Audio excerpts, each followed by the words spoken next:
பெத்த தாய் நம்ம மேல வைக்க முடியாத ஒரு பாசத்தை உங்களை படைச்ச தெய்வம் உங்க மேல வச்சிருக்கிறார். என்ன சொன்னேன்?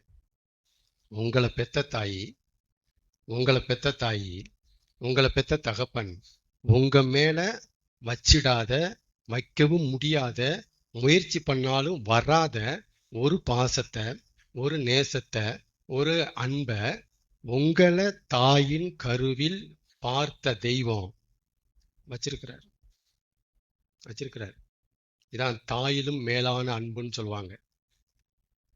தாய் தன் பாலகனை மறப்பாலோ, அவள் மறந்தாலும் நான் உன்னை மறவேன்.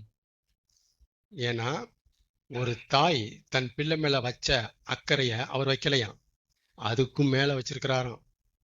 அதனாலதான் அவ உன்னை விட்டாலும் நான் உன்னை விட மாட்டேன்டாங்கிறாரு.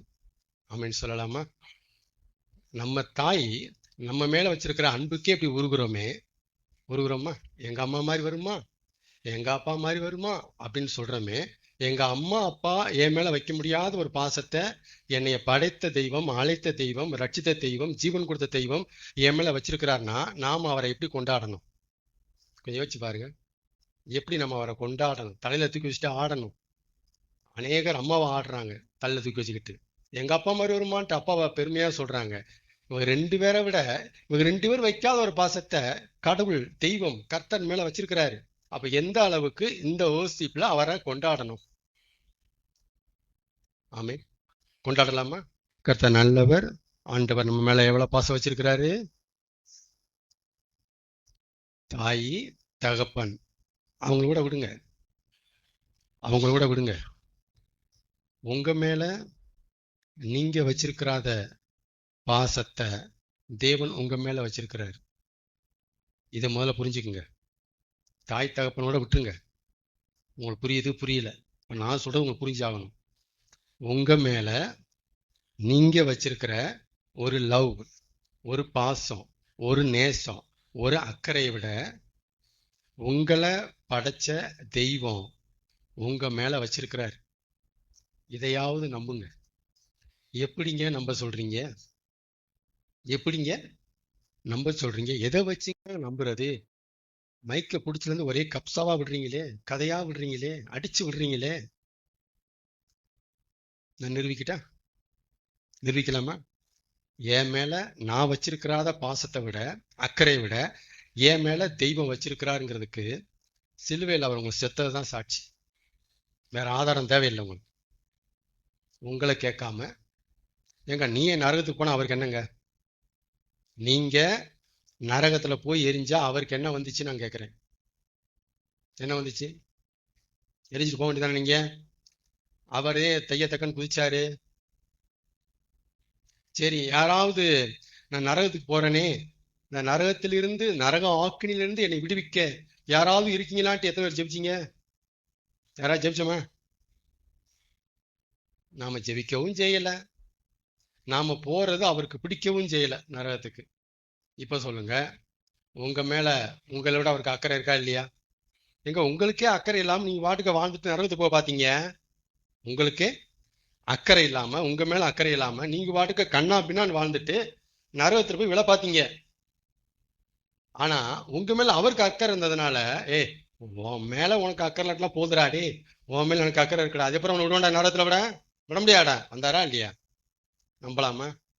என் மேல நான் வச்சிருக்கிறாத பாசத்தை விட, அக்கறையை விட தேவன் என் மேல வச்சிருக்கிறார். ஆமே. உங்க அக்கறை உங்களை கைவிட்டுரும், கேரண்டியா சொல்றேன் நான். ஆனா தேவன் உங்க மேல வச்சிருக்கிற அக்கறை உங்களை கைவிடவே விடாது. மோசையின் தாய் வச்ச அக்கறை 3 மாசம் காப்பாத்துச்சு, அப்புறம் கைவிட்டுருச்சு. ஆனா மோசை மேல தேவன் வச்ச அக்கறை ஊழியை செஞ்சு சாகுற வரைக்கும் அவனை காப்பாத்துச்சு. இப்ப சொல்லுங்க, அக்கறை கைவிடுமா? ஆமேன். உங்களை கைவிடாது. இன்னும் ஸ்ட்ராங்கா சொல்ல போனா, பிறந்து இந்நாள் வரைக்கும் நீங்க இருக்கிறதும், கர்த்தருக்குள்ள வந்ததும் அவருடைய அக்கறையா இல்லாமல் உங்க அக்கறை அல்ல. உங்க அக்கறை குப்பையில போடுங்க. என்ன சொன்னேன்? என்ன இப்படி பேசுறீங்க? இந்த தொழுவத்தில் ஆண்டு தான் பேசுவார். உங்க அக்கறை குப்பையில போடுங்க. அவர் அக்கறை தூக்கி பாக்கெட்ல வைங்க. அதுதான் உங்களை பரலோகத்துல கொண்டு போய் சேர்க்க போகுது. அதுதான் உங்களை கரை சேர்க்க போகுது. அதுதான் உங்க வாழ்க்கையை சிறப்பாக்க போகுது. அதுதான் உங்க வாழ்க்கைக்கு என்ன தேவைங்கிறத அதுதான் தீர்மானிக்க போகுது. அதுதான் உங்களை நடத்த போகுது. அதுதான் உங்களை உயர்த்த போகுது. உங்க அக்கறை இல்ல, அவர் அக்கறை. ஆமென். இப்ப சொல்லுங்க, யார் அக்கறையை உறுதியா பிடிச்சுக்கலாம்? தேவன் உங்க மேல அக்கறை இல்லாத பட்சத்துல நாம நம்ம மேல அக்கறையா இருக்கிறது நியாயமானது, வாஸ்தவமானது. அவர் தான் பப்ளப்பான்னு காமிச்சிட்டாரு, உன் மேல உன்னோட எனக்கு அக்கறை இருக்கடான்ட்டு. எதுக்கு கவலைப்படணும்? எதுக்கு கவலைப்படணும்? சந்தோஷமா இருக்கீங்களா? வாழ்க்கையை சிறப்பா கொண்டு போவார். நீங்க அவர் அக்கறை நம்ப ஆரம்பிச்சிட்டீங்கன்னா உங்க வாழ்க்கையில விடிவு காலம் வந்துருச்சுன்னு அர்த்தம். சிறப்பா கொண்டு போவார். ஆமீன். வண்டியை ஆண்டுகளை கொடுத்தலாமா? ஓட்டுறதுக்கு வாழ்க்கை ஆண்டுகளை கொடுக்கலாமா? அவர் ஓட்டிட்டு போட்டுன்னு. நீங்க உங்க மேல அக்கறையா இருந்தீங்கன்னா வண்டியை கொடுக்க மாட்டீங்க, அவர்கிட்ட வாழ்க்கையை கொடுக்க மாட்டீங்க. என்னைக்கு அவர் அக்கறையை நம்ப வந்தீங்களோ தூக்கி தைரியமா சாவி தூக்கி எறிவீங்க. நீங்க ஓட்டுக்காண்டு வர வாழ்க்கையை, நீங்க வண்டி ஓட்டுக்காண்டு வரன்னு தைரியமா கொடுப்பீங்க. ஆமீன். நாம் இதெல்லாம் போதிக்கப்படணும் சபைகள்ல. அன்பை பத்தி, தேவனுடைய அன்பை பத்தி. பவுலுக்கு இந்த அன்புலாம் புரிஞ்சிருக்கு. அவருடைய அன்பின் ஆழம், அகலம், உயரம், நீளம் இதெல்லாம் பவுல் அறிய ஆசைப்பட்டிருக்கிறார். என்ன ஆண்டவரே, என் மேல எனக்கே இல்லாத பாசம் உங்களுக்கு என்ன? ஐயோ, அந்த பாசத்தை நான் அறியணுமே. அலைஞ்சிருக்கிறார் மனுஷன். நாம அன்பை அறிய தவறிட்டோம். அதை தவிர்த்து அதை விட்டுட்டு அவர்கிட்ட என்ன கிடைக்கும்? கும்பிட்டா என்ன கிடைக்கும்? சபைக்கு போனா என்ன கிடைக்கும்? கால் நெஞ்சு செவிச்சா என்ன கிடைக்கும்?